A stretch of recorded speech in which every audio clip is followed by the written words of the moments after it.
Hello, and welcome to Magic is Real, a podcast focused on the fascinating world of near-death experiences, spirit communication, and all things metaphysical and spiritual. The mission of this project is to share messages of hope and inspiration with others, and to spread the word that death is only an illusion. Thank you for being here with an open heart and mind. I wish you peace, light, and love always.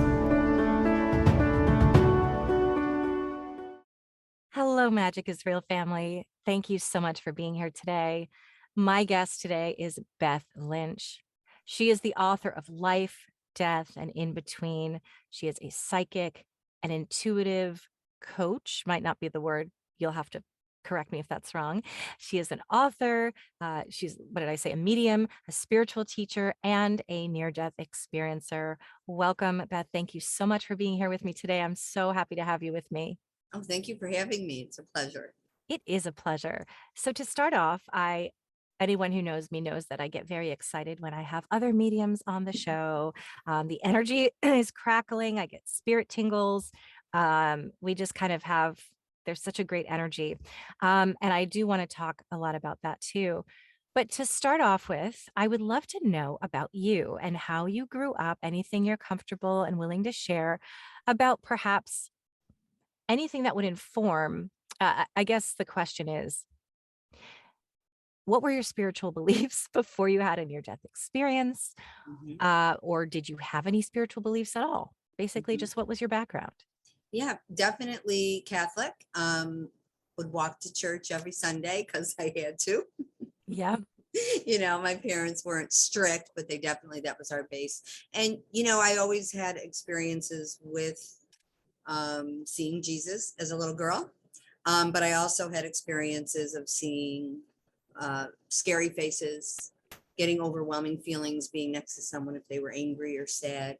So I was, putting that all in this little space somewhere, bottling it in, I guess. And so my faith really is still a foundation because of what I've come to learn about what I feel Jesus represents as when he was human.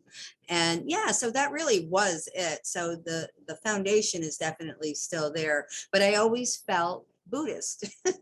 Yeah. As I grew to learn to understand and the word chakras, and then I was getting into yoga as a teenager, and all those little things were just guiding me. So I felt like this box that I had to understand was like I had to break it open. And that confused me as a young adult, young child, young, adult learning their foundation.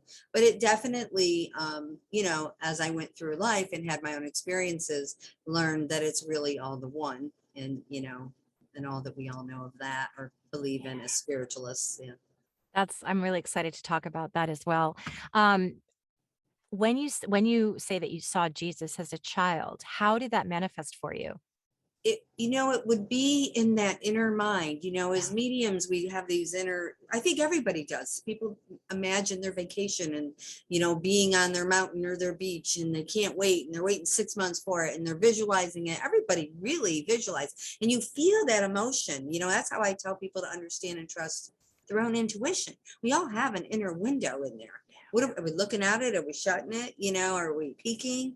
And mine was just always wide open, and I would get that traditional vision of light energy, like a hologram is the way I would explain it, and just feel comforted. So when I saw the scary things, I used to call him the mean man, and he literally would hover over me in bed. I mean, I was little, and I would feel my body go zzz, which now I know to be an anxiety feeling. Hmm. Little did I know back then, 30, 40, 50 years ago, my Yeah. God, I do the math. Um, and yeah, so I would pray. I would say the Our Father. And by the third one, he'd always go away. I saw him for over 30 years in my life. Oh, wow. And when I was little, he would come often. And then after I would see him and he would go away, I would then scream and act like I had a nightmare to my parents, because I kind of did, and they would, run in the room and say, "You're okay." And I never wanted to say there's a man hovering over me because, didn't sound too good, right? As a kid, that just didn't, even as an adult, it doesn't. But so, yeah, I kind of went through that my whole life. And as I got older, he would come still like once a month. And then finally, when the doors, really opened up for me was, in my mom's passing. But yeah, I mean, he definitely was an interesting person. But that's where my, my protection with Jesus really established itself just innocently. I Yeah. knew he would go away.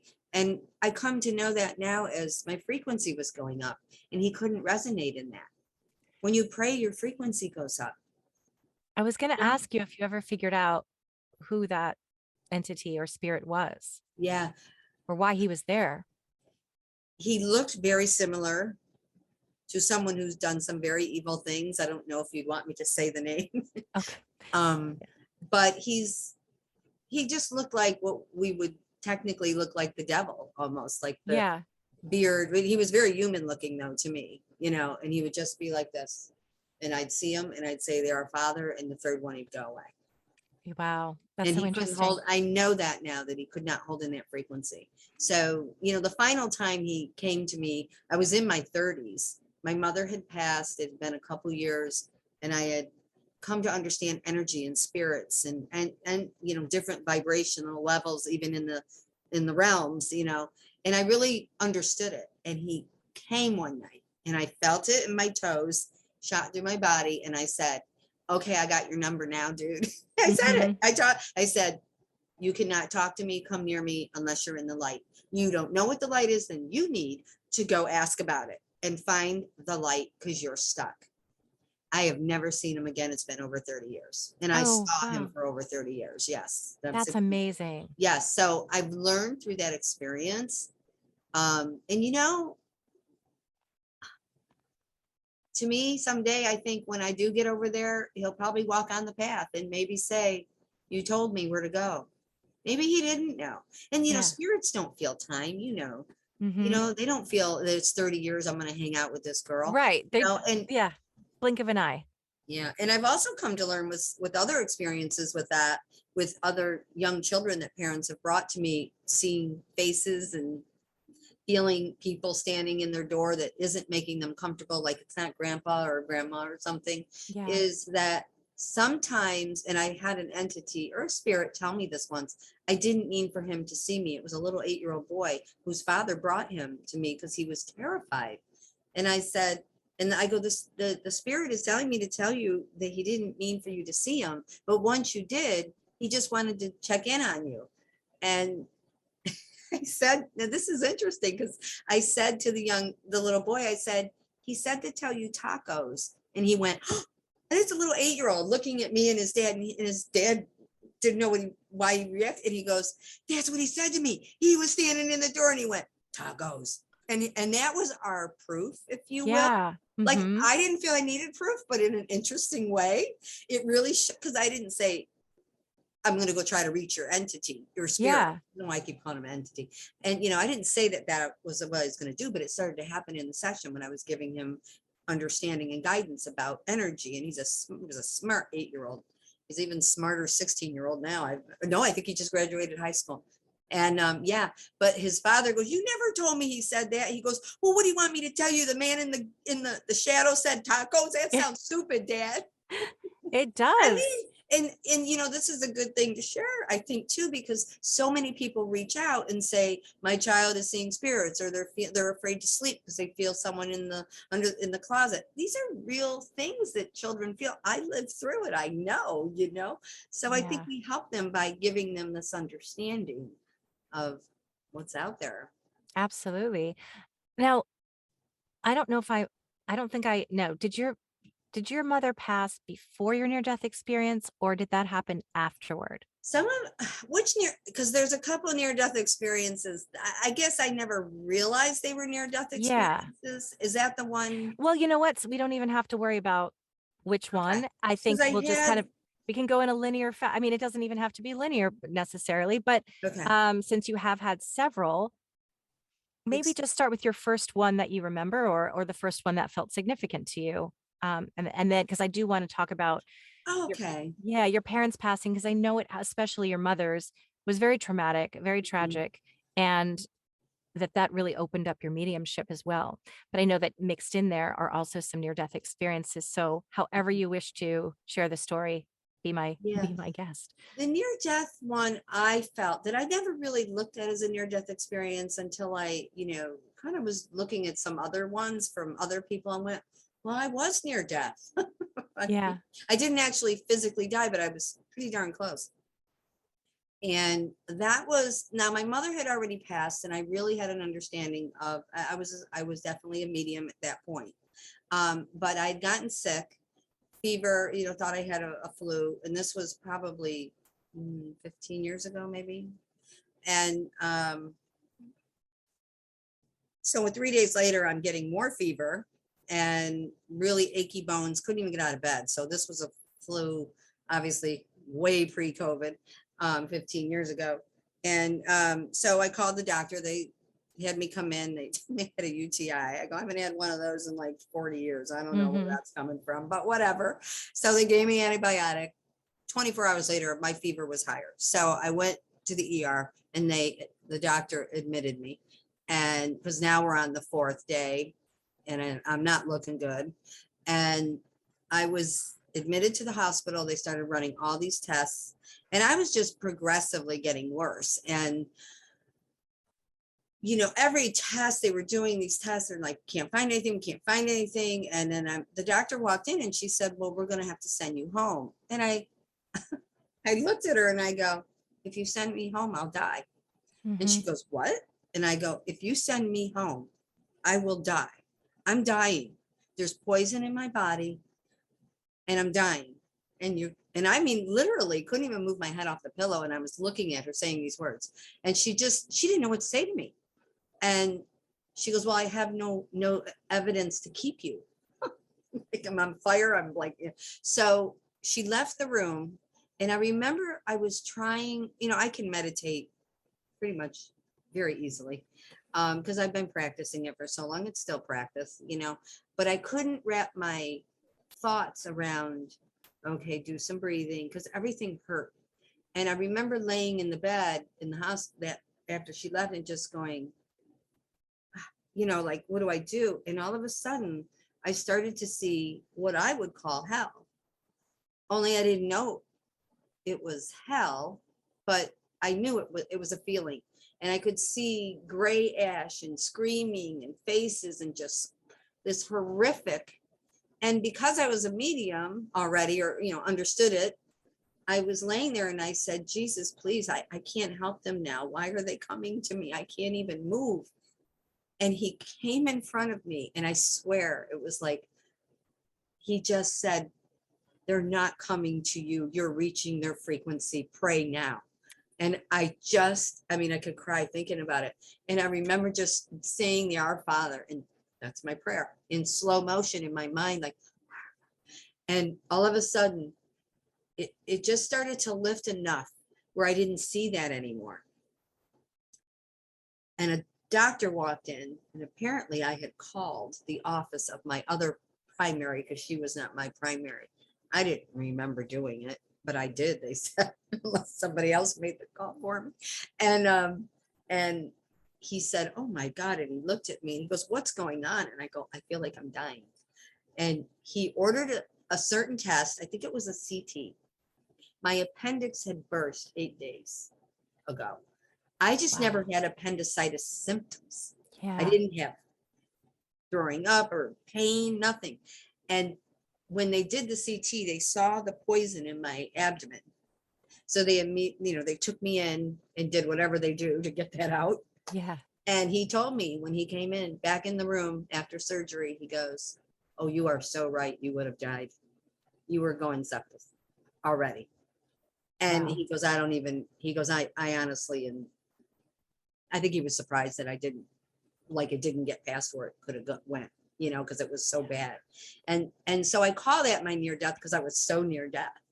But to see the vision of Jesus just say, for him, it was probably his energy gave me what I needed, maybe to raise my own. You have to raise your own frequency. I mean, it all comes down to that. But when you can't wrap your mind into the place, it was a very humbling experience, because it really, after I came out of it and, understanding my work and dealing with people who, with anxiety and, diagnosed with, some mental illnesses and depression and stuff, I really understood when they said they can't wrap their brain. It put me in a different place with it, like I get that, because I couldn't. And I would before would say, you can. And I still say you can, but now I can say, just play it. Let the frequency take you up till you can. So yeah, it was the closest to death I felt really ever. Right. And you just said, so I assume I identify as a spiritualist. You identify as a spiritualist now. Mhm, And so I love that because I think it's really cool to talk about Jesus mhm. and being a spiritualist first for listeners who don't know what that means. Can you just tell us all what how you would describe what spiritualism is and how the role for you that Jesus plays, and I know you've mentioned as a person in this world and also as a spirit, Mhm. as a That's a soul. beautiful question, because spirituality, you know, I speak the word, I talk to spirit, it's spirit, spirit, spirit, spirit, spirit. And then one day I really was reflecting on it, and I said, I want to really be able to express what I feel spirit is. And it was almost through a meditative state it came.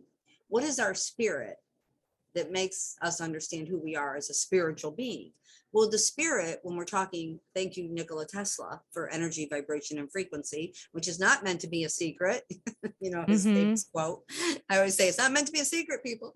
Um, the spirit is an aspect of our consciousness that is the eternal aspect. It is the intuitive, creative, compassionate, the communicator. It's where how we cope with emotion there. And again, that connection to the oneness of who we all are, to the oneness of the divine, the spirit world. And then we have, this is how I've been shown, the spirit is the connector between the soul level, which would be heaven or the divine, higher, dimensional, what is it, 7 dimensions they say now we have? I don't know, I lose track.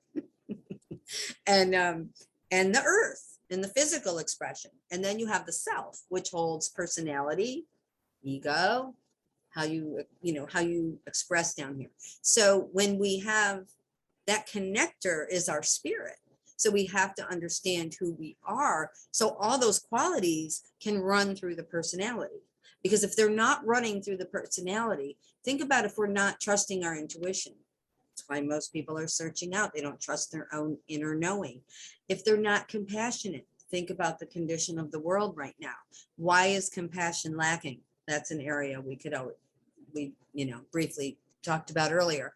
That void of compassion. So in that creativity, we're all here to be creative and express. That's our bread and butter, no matter what it is. I don't care if it's the flipping McDonald's burgers, to being a CEO, to being a medium, practicing teacher, a shot. It doesn't matter what we do if we're doing it through passion and our spiritual, expression. We're going to create abundance. And many of us don't do it even for that. But like they say, we have to have a roof over our head. We have to eat too. So if we're going to be devoted to that in a full time, there's Yeah. the energy exchange. And I can't tell you how many people have thanked me for showing them the way to align to new career, new opportunity. And you too, I'm sure, have experienced that. So we are sharing that for them. It's just a beautiful cycle of who we are as spiritual beings, human beings, and soul level beings. And I think when we see and we honor that, we are honoring the spirit, honoring spiritualism, and we understand it. I don't think it's meant to be confusing. And we know it's not religion, because that's man-made.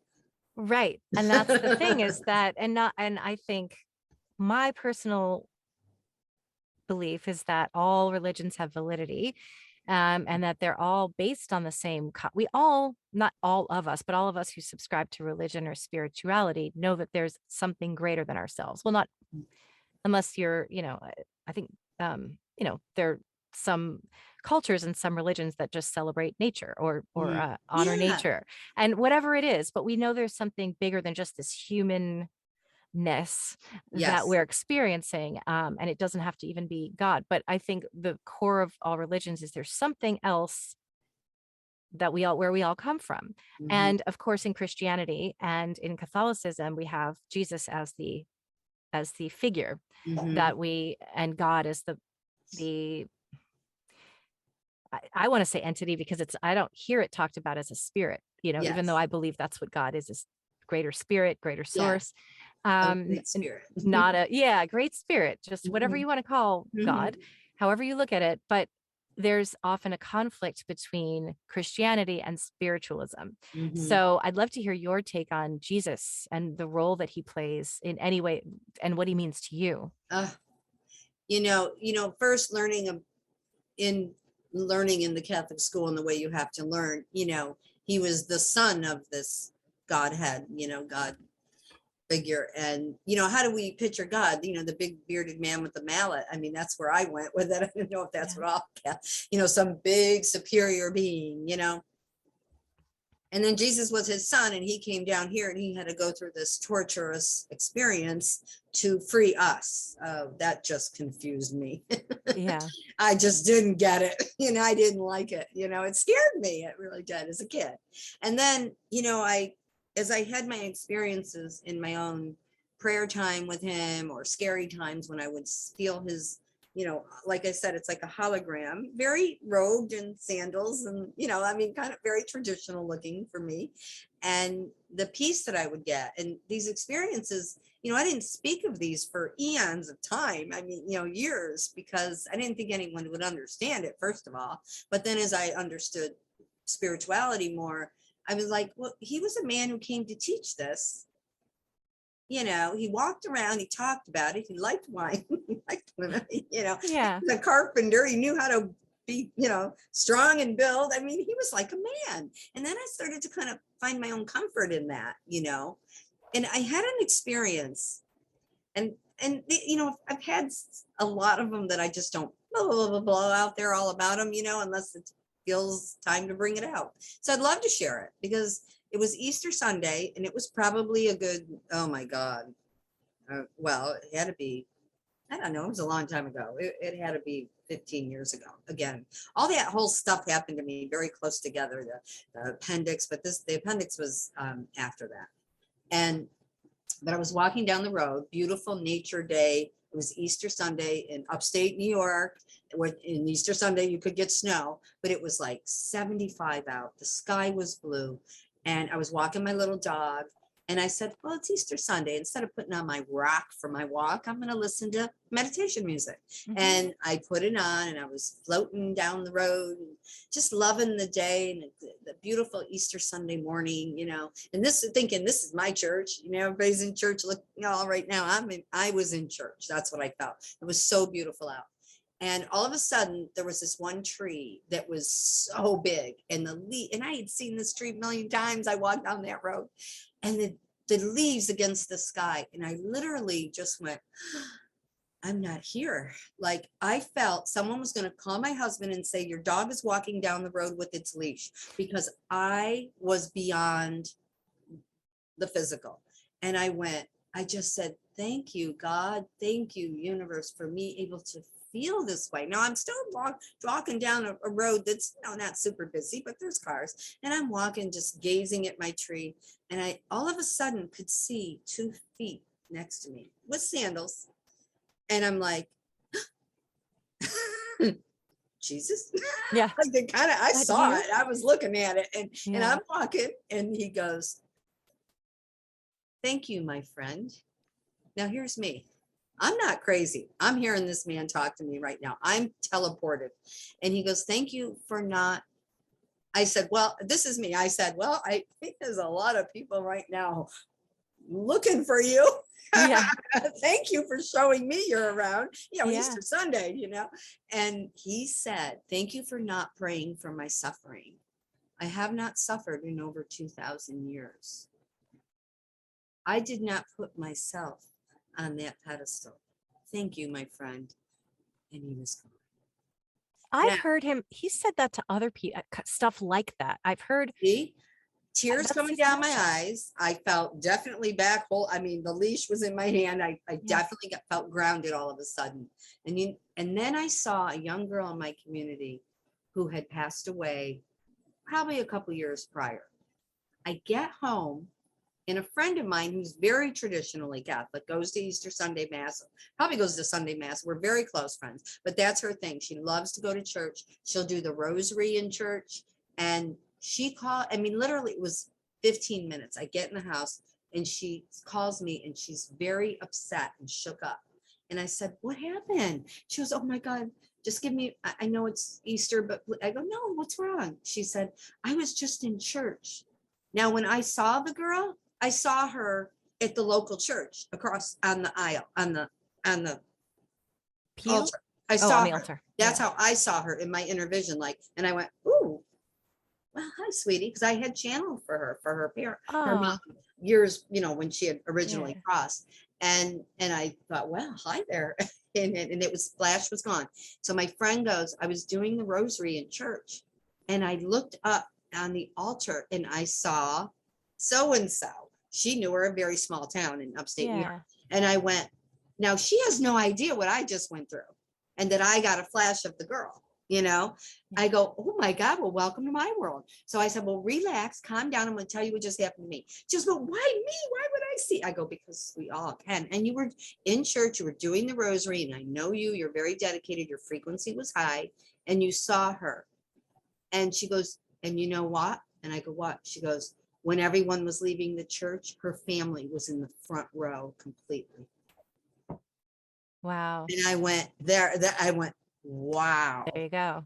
I go, "Do you see why she was there?" She was, oh my God. So, just a beautiful Jesus experience that Yeah. I think is so special. And like I said, sometimes if we, share things, people don't get it, it's like, it's okay. But that's why I share that where I feel it should be shared. Yeah. I mean, Float out.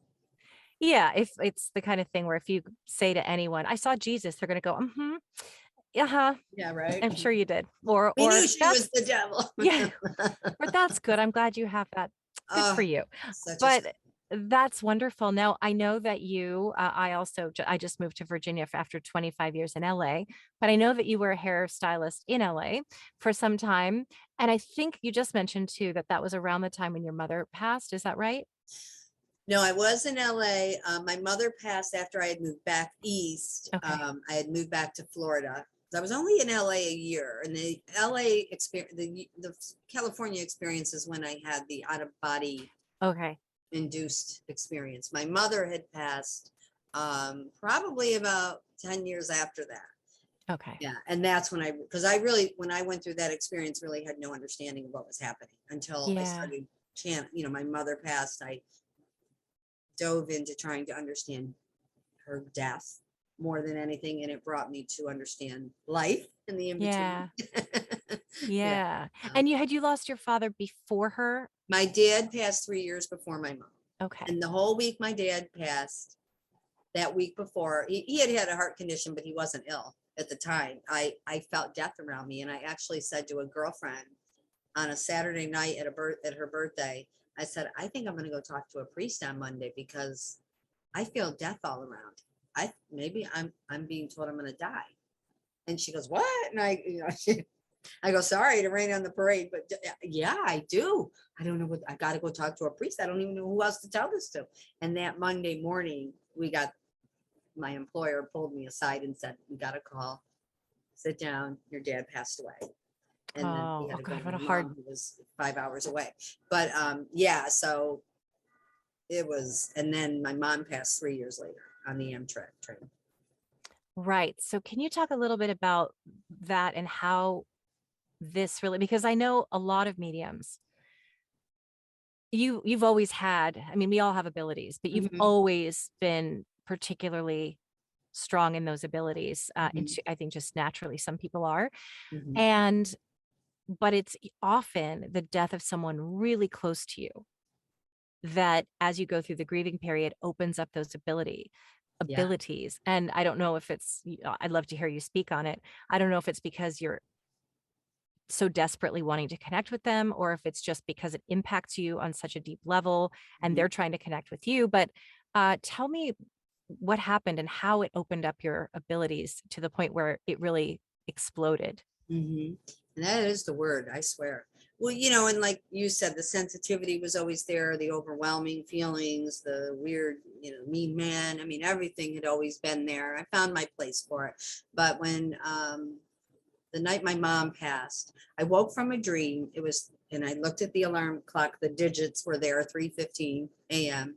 But in the dream, I could see a gray screen, like it seemed like a gray wall behind, and people running behind, like both ways. And then I heard over an intercom that Mrs. Morano was dead, just like that. And I, in my dream, I said, "Oh, my grandma," because my dad's mom was still living. She lived forever. She was well in her 90s. God bless you, grandma. And then my grandmother was in front of me, and the vision was really quick. But I knew in that moment she was living, and I knew it was my mother because she would be Mrs. Morano. And I started screaming in the dream and going, "No, no!" And I was crying. And then I woke up, and I was like that in my middle of the night. And I looked at the clock. It was 3:15 a.m. and eerily went back to sleep. I still, and one, maybe they knocked me out. I don't know. I did fall back to sleep. And I woke up and early in the morning because I had my little nephew. I was bringing him to preschool. It was the morning I would always do it. And I got in the car. It was like 7:15, and I turned on the radio. And I'd forgotten about the dream because of getting him ready. That wasn't my thing. You know, it wasn't a mom. I was an aunt. And so I was doing all that you got to do, and got in the car. There it was. Just, they're saying they're just getting to the scene because it was in the middle of the night. There were no roads and all. And I'm like, what? And the train crashed. And I went, oh my God, my dream. No, no, no, no, no. Okay. I knew she was on a train because we knew she was traveling back from Texas to Florida. So I'm just listening. And then I didn't want my nephew to hear it. He was little, but he knew grandma went on a train all the time and would come visit us from northern Florida down to Hollywood, and got him off. But I got him off to school, and then I, you know, turned the radio back on, and it was there. And then everything went quiet in my car, and I heard her voice say, "I'm okay. I'm happy." And here's me. What? And I'm like, oh my God, she's dead. Because they didn't say everybody died. Actually, Yeah. only 47 died out of 247. Right. So oh my God. Oh my, so I called my sister, and I have to go through the physical world red tape of that, and wait for the call. In the meantime, go to my grandmother's because my mom lived with her parents after my dad died. She went over there to just be with them. And yeah, it was just, that was, and a year, you know, that was that. But a year later, I went to a medium, and she looked right at me. "Young lady, you're not using your gifts and abilities, your mother says.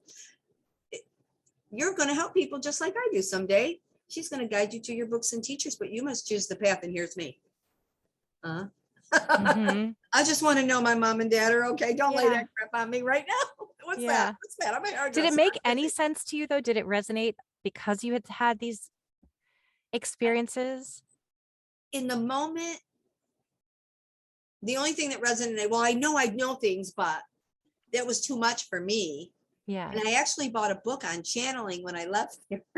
And I couldn't even read it. It made me I can't read this book. This is not me. She was wrong. You know, she Right. was wrong. But you know, I went where I think I got that same book, and I started taking mentoring with this woman, Elizabeth Schumann, who was an astrologer, tarot reader. And I started doing private classes with her on Tuesday at 2. And I did it for 2 years, all those twos. Oh, wow. Yeah, and I mentored with her, and she taught, the first thing she said to me when I came to her home was, "I bet you didn't know tarot was a spiritual tool." And I went, "No, actually, I was thinking maybe I was doing something I shouldn't." But I'm Yeah. intrigued by it. Little Yeah. did I know, learning the symbolisms and the color energy, chakras and metaphors, I was opening the third eye more. Oh, I yeah. I never never thought of it that way. never would have known that was really what I was doing. And she mentored me in a very, like I said, a spiritual way with the tarot. So I love teaching tarot now. I don't really use it for readings at all unless someone asks me to, but you know, I love teaching intuitive tarot. That's what I call it. But one day I was doing little card readings for some, I was starting to do it on the side, you know, doing hair, but then doing my card readings too. And this lady was there, and all of a sudden in my peripheral vision, I see this little, and I'm like thinking to myself, what's it? And he comes up, tell her David's here. And I go, David's here. And she screamed and I jumped. She goes, Oh, I didn't wow. know you did that. David's my brother that died. I go, I didn't either. Wow. And that was when it, and I remember that night I went home and I said, well, God, that lady was right. I think Yeah. if you want me to help people, I will. And I just surrendered to it. And within a matter of month or so, couple months, I was throwing down the scissors and going full time into readings. And it just evolved. It just, you're 28 years. Oh, wow. That I long. never looked back. That's so cool. Yeah. So that's kind of how it blew open the gates. Thank you, Mom. Yeah. You know, yeah. That's so interesting to me. Gates. That's funny to say the gates.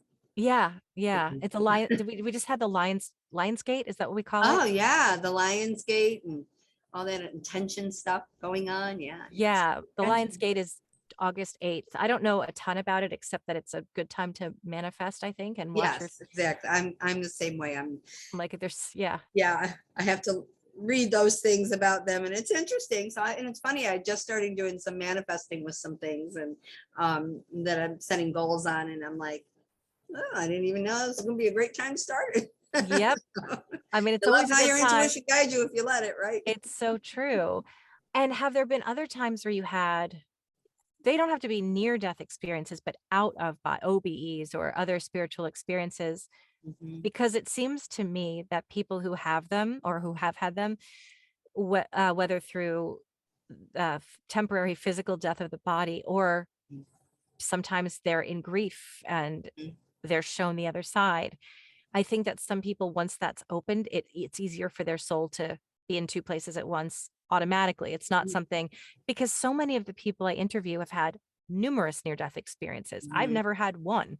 And I'm not saying that with envy. I know it's not a walk in the park to experience, Mhm. even though it sounds so cool and validating and everything. I think we all kind of are so curious, but I know that some people are sort of, once that door's opened, their soul's kind of like, I'm just going to pop on out for a second. So have you had other experiences like that? I mean, you've already had quite a few, but were there some that I haven't asked about? There was, well, there was one that was more chemically induced. And Right. And we can talk my, about that. okay. Yeah. So I think a lot of my near death were near death, but not quite death and then back. I think that's probably the easier way.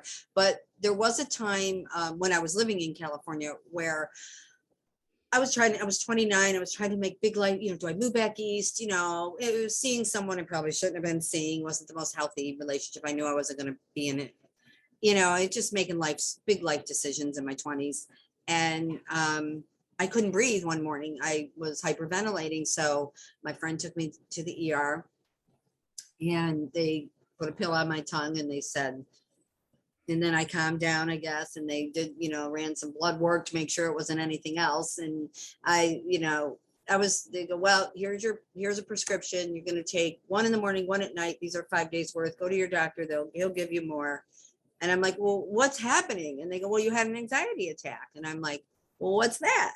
Yeah. 30 years ago, you know, 30 years ago, we didn't That's get when I it. was having them. I mean, I was having them so badly that I would pass out and sometimes the room would spin and I thought I was dying of something. I didn't know what was wrong, but it was 30 panic years attacks. ago, huh? Mhm. And you know, but you didn't hear about it like you do now. You know, Right. I mean, now it it's might have every been, other commercial, every other this, every, you know. yeah, and for me, it was like less time, but it was in my 20s in that same time period, like that Mhm. it, because that's when everything's so uncertain and you're like, what am I Well, doing with yeah, my and life? you're Yeah. trying to get your footing in life and you think you should be this, that, and that, and you're really not. You're still, you know, in the playground trying to which swing you want to swing on. I don't know. It's like a metaphor Yeah. I just saw. But yeah, so I took, it calmed me down. And then I said, well, I really don't like medicine. I would put an aspirin and I could tell you where it was in my body. I mean, I was very Mm-hmm. sensitive to, Because I'm sensitive like that too. it's a thing, Yeah. and so I said, well, I thought in my head, I'll take the 5 days worth because I was scared to hyperventilate again. And that scared me because I couldn't breathe. So I took the nighttime one. And I remember I didn't like how I felt. And I remember I felt like my hands felt weird, but I fell asleep. And then I took the morning one and I felt weird. I felt disoriented about 15 minutes in. I felt like my hands weren't on my body. And I remember going, this shit weird. I'm throwing that away. Yeah. I'm called movers. I'm getting out of Dodge, moving back. I mean, my decisions got made overnight, right? Right. Just felt this relief. I'm going back where my family is. Yay! Lived out my dream in LA for a year. That's all I needed. Yeah. And 24 hours later, now that's 3 pills. And it wasn't a very common anti-anxiety med. It's still around. And all of a sudden I felt disoriented. Like I was like, whoa, I feel that feeling again. And then I felt my hands detach. And then now the whole thing took 40 seconds. For some reason, I know that. All of a sudden I saw myself walk by twice like a hologram. Oh, wow. Now I didn't know at the time what it was. I do know now. I walked by twice, and this is very sensitive to say.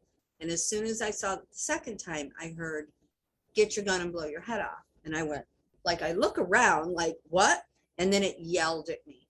It yelled in my head. And I had a loaded gun because I used to go shooting. Mm-hmm. And it started, I called a girlfriend. She lived a few doors down. I said, get down here and get my gun out of my house. Oh, And good. she hung up. I hung up. And when she got to my house apartment, the voices I was still hearing, they were just rattling. The Our Father. I started saying the Our Father because I was so afraid. She came running in and I felt like I was floating to the closet where the gun was. Like that's what I was doing, but I literally was on a death grip on my couch. My knuckles were red when I let go. I mean, you could see my hands were like this. And I was saying the Our Father. She's looked at me and to this day, when we talk about it, she cries. She goes, I looked at you, your eyes were black. You had no pupil. You had no, Yeah. you Iris, or you were all black people. eyes. Yeah. And I just remember going, oh, like that and seeing her and just her going, what's going on? And I'm like, I don't know. I'm hearing voices and they're telling me I don't want to do that. I don't never, nothing's that bad. And, I kind of just got my bearings. I told her to still take the gun because I don't know how do I know that's not going to happen again? Well, she said, what happened when you went to the ER? And I said, well, I was given some medicine, but I threw it away yesterday because it made me feel weird. Well, she's the one that ran to the basket and said, it's this, and you can't just stop. I go, oh, right. well, I'm not going to take it if it does this. Yeah. When you go off of it. So 3 pills over a 2-day period is all was in me.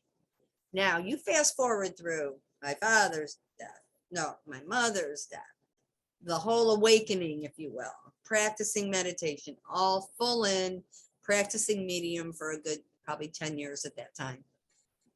And I'm starting to get what I would see as a flat line in a Picasso. And I would have somebody who took their own life. And then I'd see a prescription bottle. And I started, and I would say it to the people. I didn't know who I was going to be talking to. And I'd say, this is what I'm seeing. And I feel there's someone responsible that feels responsible for taking their own life. And they would cry and then it would come out. It was always young people then, like from 12 to 28 average. And so this, for a few months, this was getting more. And I mean, I understood mediumship. So I was more like, what is this? The Picasso and the flatline and then a pharmaceutical. And so, and they made me feel the Picasso, like when we look at a Picasso, we go like, well, eyes, nose, ears, mouth. But when they would But look, it's fragmented. Oh, yeah. They would make me feel their mind hurt, like this hurt, it hurt. And that's how I would explain. And then the flatline, well, What I've come to know is that's the frequency that the medication was bringing. And if you go below it is when the spirit leaves the body, because the frequency of the body is too low and the spirit cannot inhabit it. That is called death. But people are having these frequency drops from these chemical, what's going on energetically. We all know it's energy. So the spirit energy cannot inhabit the physical body anymore because the energy, the frequency is too low. So it leaves, but you're a thinking being, actively able to do things, but you're under, your frequency is so low that you're going to express in that frequency, which is death. So now you find a way, because you're not stupid. We're not stupid beings. Now, it took me a little time to put all that together, but once I did, it was a young man whose mother came to me. The same thing happened. I hadn't put it together yet. He said the voices, he told me how long he called his mom. They called the doctor 2 days after he was on anxiety medicine. And they called the doctor and said, he's hearing things and he doesn't like how he feels. And he said, oh, he's on the low dose. Don't worry. I'm going to see him next week. I don't have anything the nurse or whatever told him that, the receptionist, and the doctor will see him next week. When he comes in, we'll adjust the dose. And he is just having a little anxiety, 22 years old, dealing with life. And a lot of people get put on it for that reason. And that young man told me the mother just sat there going, that's my son. That's what happened. I ran in, I pulled him. I mean, it was like, she knew it was him. She knew. He said, Mom, it wasn't your fault. You helped me. You tried. It was the voices, Mom. They made me do it. I watched myself. I wasn't in my body. And here's me. What? Whoa, what? And it clicked. Because that happened to you. It clicked finally. And I went, wait a minute. And I shared my story with her. We both cried together. We cried. And she thanked me because she knows she didn't fail her son. She knew he was in heaven, which scared her because he took his own life. Do you know, I prayed that night and I asked God, what do I do with this information? I was sitting in my chair after she left. What do I do with this information? I'm a medium. I mean, what do I do with this information? I get it. I understand energetically. I understand what happened to me now. What do I do? And the voice came in as loud and clear. Please don't stop talking about it. So many more are coming this way. It will take down the species before any war. Now think about it. Think about induced mental illness because of addiction. They're put on meds. They can't get out of the frequency of addiction. When you look at so many things going on in the school shootings, they're all medicated. Sorry, I respect if it helps you. I respect if it's helping your child and it's working. But that's 2% of the people, according to the spirit world. The other 98% are the me's, are the young man, the people I've channeled, and thousands and thousands. Look at all the musicians, Yeah. I mean, one of them, his wife came out and said, Ativan killed my husband. I knew it the minute I heard he took his own life. I said, oh, that's a pharmaceutical suicide. That's not him. And it came out one after the other. We go to Marilyn Monroe. You can go to Michael Jackson. All pharmaceutical. Absolutely. Prince sang about it. Call your it's really in Beverly Hills coming down the elevator. He had a premonition. Right. It's definitely thought provoking. And I'll say that I take anti-anxiety meds myself only because it helps me so much. And I don't have, but that's such a, I'm not going to go on and on about it, but I just want to say, like you said, sometimes it is what you need. And I've even tried going off and realized I keep thinking, no, I can go off of it. I have something called muscle tension dysphonia, which is like an anxiety induced muscle rigidity that affects my voice. I'm a voice actor. It's a long story, but it's yes, there are times, like for me, I have to, or else I go rigid, like I can't talk. And I and I also found that I'm so good. And I'm on a baby dose and I feel great. But I haven't had that experience with every single anti-anxiety. There's only been one that's been that way for me where there are no side effects. I feel great. I can still do mediumship. Yes. I was afraid that's why I was going to go off of it. I'm like, I don't know. I don't want it interfering. It actually helps me because I stay calm.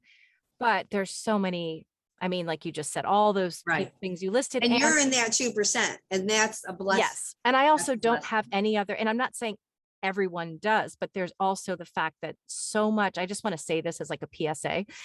So much of people who are diagnosed with anxiety or depression actually are bipolar, Mhm. and anti-anxiety meds are not the best drug to take for that.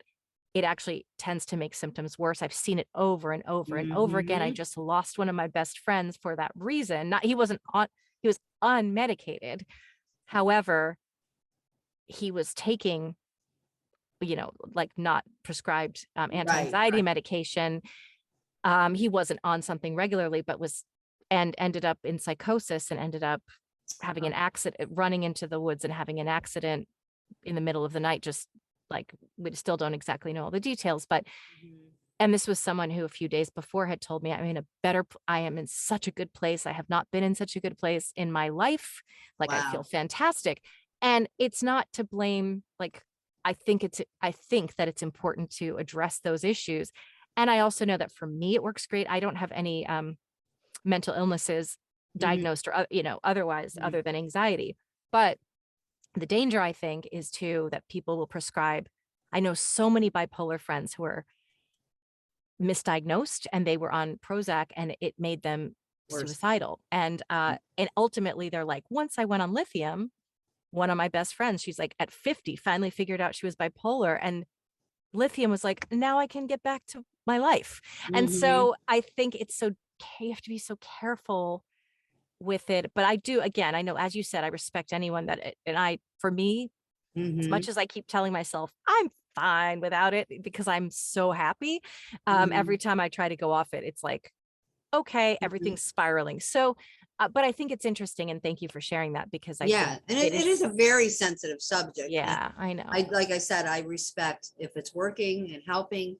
I'm always so respectful of that. But unfortunately, the people I see were Yeah, like me, had and that experience. yeah, yeah. And everyone's body chemistry, even if you're not bipolar or schizophrenic, everyone's body chemistry is different. And so you Mm. don't know how something will affect you. There are antibiotics I can't take. There's, And there, yeah, yeah, that's the thing. It's so, oh my God, it's such a scary, where science and spirit can come together and yeah, work together. It's amazing what could happen, but we know it runs two parallel lines. it You know, does. it And really. there are times where, I have tried every energy healing and Mhm. acupuncture. And for some of my things that I struggle with, I don't give up on continuing to do the spiritual work around it and say, what is the maybe negative core beliefs inside that are where Mhm. it's manifesting in this life. But I also have found that, okay, that's good. But in the meantime, I need to be Mhm. I was in therapy at age 2 for severe anxiety to the point where they thought I was autistic. So Mhm. um, I just know that my mom's like loud noises would make you scream. I I'm an HSP. I found out later I'm a highly sensitive person, and there's nothing wrong with me. I Mhm. just have a more sensitive nervous system, which Yeah, is what makes us empaths and mediums. absolutely. I wouldn't trade it. It's just that it has caused me a lot of pain Yeah, I in mean, I this can life. remember like shuddering at the family dinners of the Italians, talking, but they talk loud and no It's offense. I mean, I come from a yeah, very half my family is very strong and loud like that, my father's side, and I remember just sitting there going, like, this is a kid, and my sister will say, "Oh, I miss the family dinners," and and I'm like, I just remember. I mean, they weren't bad, but yeah, I had to sit there and feel so much that overstimulation. I didn't understand. And once I understood it, it was kind of funny to think that I felt that way now, but it wasn't funny at the time. And for a long time, it wasn't funny. You can walk into a room and feel things, but now if I feel it, I understand it. I breathe. I know how to bring it into Yeah. the, not let it come in, but allow, because there are low frequency experiences. They're not going anywhere. We're on the planet. That's you know? True. That is so true. And Yeah. do you have just in I know that you're just a person too, but in terms of there's so much heavy stuff that's been going on in the last few years. If you've been alive, you've been familiar with them. Do you have any I'm just going to say insight. I'm not saying advice. I just Mhm. thoughts about what's going on. How can we manage all this spiritual low frequency and that comes with that. I think there's also so much good that's come of what's been happening. And I also think it's a spiritual ascension, but I'd love to hear your thoughts on the whole thing. Anything you'd like to talk about in terms of just what we've been going through in the last however many years that feels like an eternity, and how we can kind of keep ourselves grounded and centered Mhm. amidst it all I think and the way connected. to deal with anything that will be negative, and this is something I felt many years ago, to look at the word negative, it's negate. And then what is it negate of? It's negate of light. So we always, as much as people want to kind of hum and haw, oh, all that. What did somebody say to me on Instagram? A young kid. I gave an opinion on spiritual and science and energy frequent. It was a Tesla thing. I explained. I just put a brief little thing about Tesla explains it all. He said, "Oh, go get your crystals or something," and called me a not nice name. And I'm like, my God, how angry I this know young man it's is. And I'm like, and all over me saying something quite intelligent about Nikola Tesla's formula of understanding the world. You know what I mean? And I'm like, I go, well, I didn't mean to hit such a nerve, young man, but someday when you grow up, you may just understand what I'm talking about. And I wrote, see you on the other side. He goes, I hope not. I know people are And I had to so laugh because I'm like, people are so angry. And he was like 19. I mean, yeah. he's a kid. But anyways, I had that came forward. I don't know why. And but I think understanding that there are negative light experiences, whether we're talking our viruses, the conditions of you know consciousness on the planet, and the things that are happening, and we just have to really honor, I think, who we truly are as spiritual beings, that we do know there's something bigger out there. But as you know, I mean, there's people that don't look at it that way. And we're amongst it. And I think if we honor ourselves and our own, I love to call it the divine boundaries for ourselves, that we expand that out, for ourselves, for others. And that's where we can cope with the craziness that's going on. And I don't know, does that answer the question? It does beautifully. And to That's look at yeah. things as if they're negate of light experiences, whether it's on the news, we're watching it, is it all of our mainstream systems have come to a crash, all of Yeah. them, from our government and it's not one person making it happen. Yeah. It's I been know. in motion. You know what I mean? And all things, look at it. We're still at war over religion. I mean, hello. And I mean, we fighting over belief systems. I mean, it's insane. I So know. I think if we stay true to our own understanding of who we are as a higher being, a spiritual being, a compassionate being, that we help ourselves go through what's around, and we give that to those we love. We share it with, we're sharing it just by being, and hopefully the children in the world that we touch, we're helping them bring this world into its different, to the frequency it's meant to be. Yeah. I love that. And can you tell us about your book? The little Oh, thank you. teaser for your book My because I'd little life, death, and in between. It's kind of like yeah. a 28, it's about the 28 years, stories I've gone through and experiences in channeling, also my own realizations, and a lot about the law of attraction, because I say the law's in motion no matter what way you're thinking. Bend it all you want, it's not breaking. And I think we have to understand what the actual law of attraction, it's emotional, it's, we're the intelligence running this law, and how it's going to create for us is based on how we're perceiving.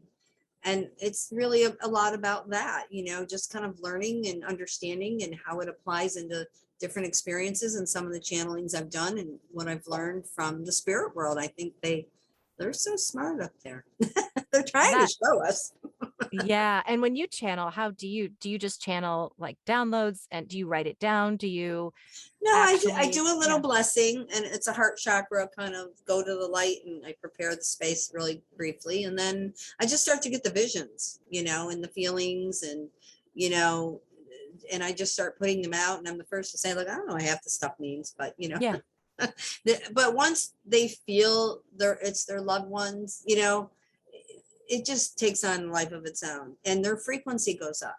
So they feel lighter, and that feeling of lightness is because light has entered where there Yeah. was darkness, and grief is dark. It's low frequency.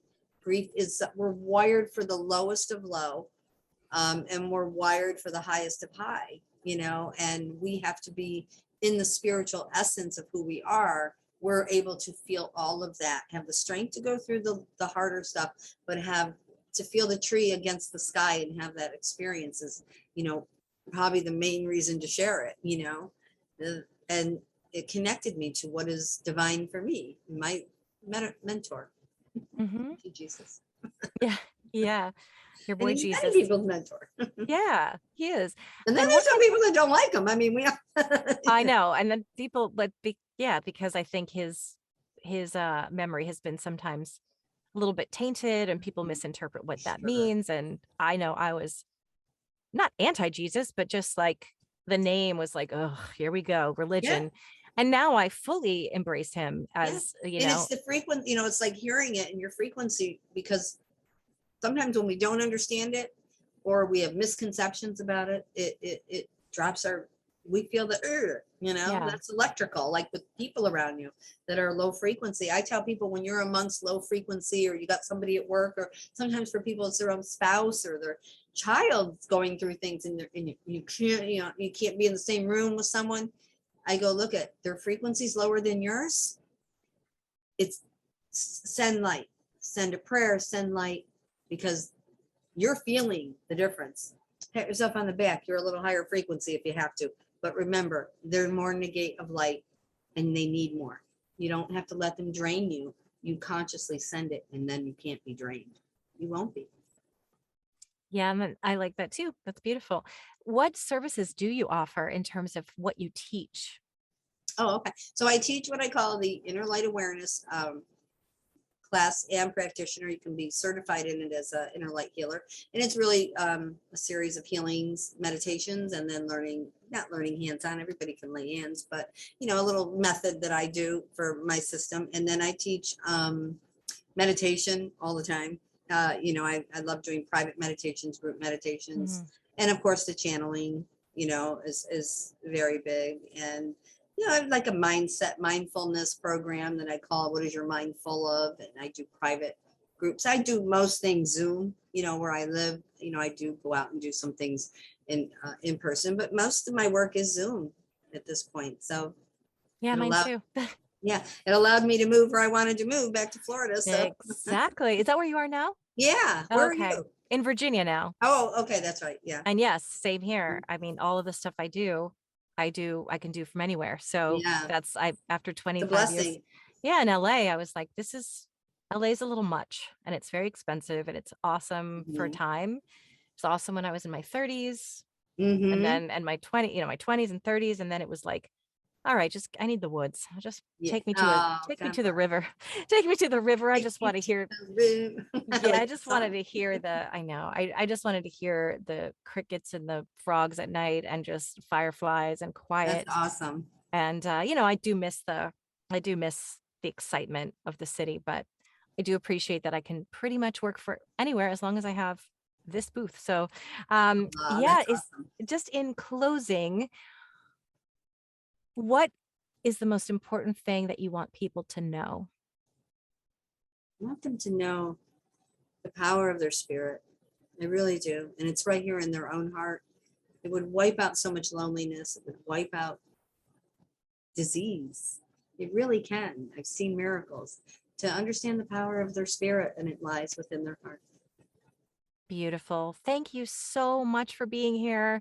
Oh, Shannon, thank you for having me. I It really has been enjoyed such an it. absolute pleasure. And I'm going to put all of your links below so that people can reach out to you.